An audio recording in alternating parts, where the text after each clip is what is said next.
Hi అండి. ఈరోజు హెల్తీగా టేస్టీగా కర్రీ చేసేసుకుందామా. ఒక బంగాళదుంప, 2 క్యారెట్లు, ఒక బీట్రూట్, ఒక ఆనియన్, 2 పచ్చిమిరపకాయలతోని మీకు హెల్తీగా టేస్టీగా కలర్ఫుల్గా ఉండే కర్రీ చేసి చూపిస్తానండి. ముందుగా వీటన్నిటిని కట్ చేసేసుకుందాం. బాణీ పెట్టేసి ఆయిల్ వేసేసి పోపు దినుసులు వేసేసుకుందామండి. ఇది పిల్లలు కూడా చాలా ఇష్టంగా తింటారండి. లంచ్ బాక్స్లో కూడా చాలా బాగుంటుంది.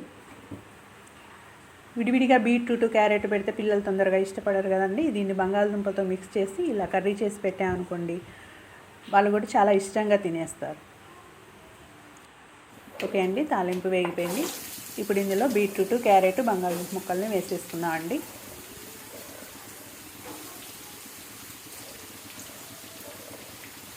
ఈ కర్రీ చాలా కలర్ఫుల్గా కూడా ఉంటుందండి. చూడటానికి చాలా అందంగా కలర్గా ఉంటుందండి. ఇందులో పచ్చిమిర్చి ముక్కలు కూడా వేసేసుకోండి. చిన్నపిల్లలకి చేసేటప్పుడు పచ్చిమిర్చిని సన్నగా కట్ చేయకుండా ఇలా కొంచెం పెద్ద పీసులుగా వేయండి. ఎందుకంటే వాళ్ళు తీసి పక్కన పెట్టుకోవడానికి చాలా ఈజీగా ఉంటుంది. చిన్న ముక్కలు అయితే మళ్ళీ వాళ్ళకి పంట కింద పడి కారం అనిపిస్తుంది కదా. కరివేపాకు వేయండి.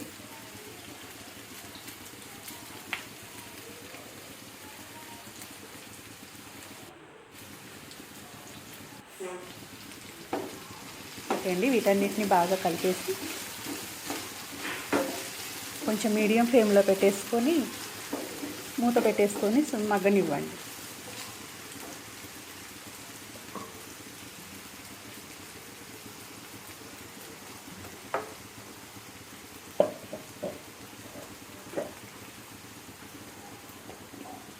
చూడండి ఎంత కలర్ఫుల్గా కనిపిస్తున్నాయో.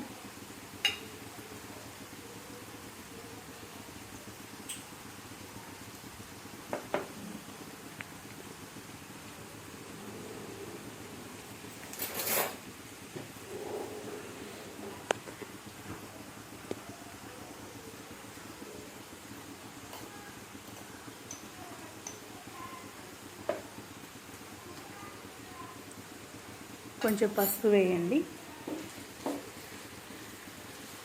పసుపు వేసి కలిసేలాగా బాగా కలపండి.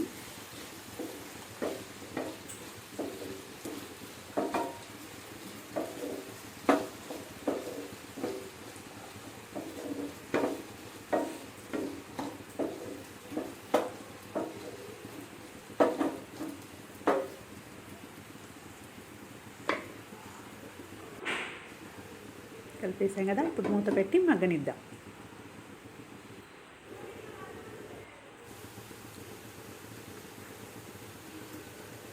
మధ్య మధ్యలో చూస్తూ కలుపుతూ ఉండండి.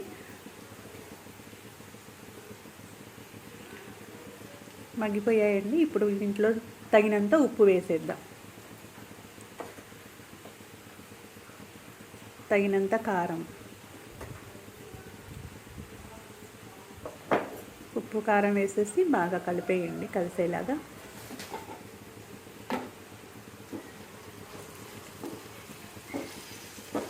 ఉప్పు కారం వేసిన తర్వాత ఒక్క నిమిషం మూత పెట్టి అలా ఉంచండి.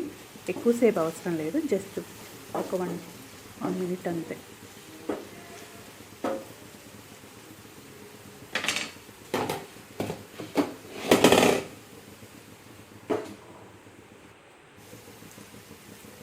తర్వాత ఇందులో ఎల్లిపాయని కచ్చాపచ్చాగా దంచేసి వేసేయండి.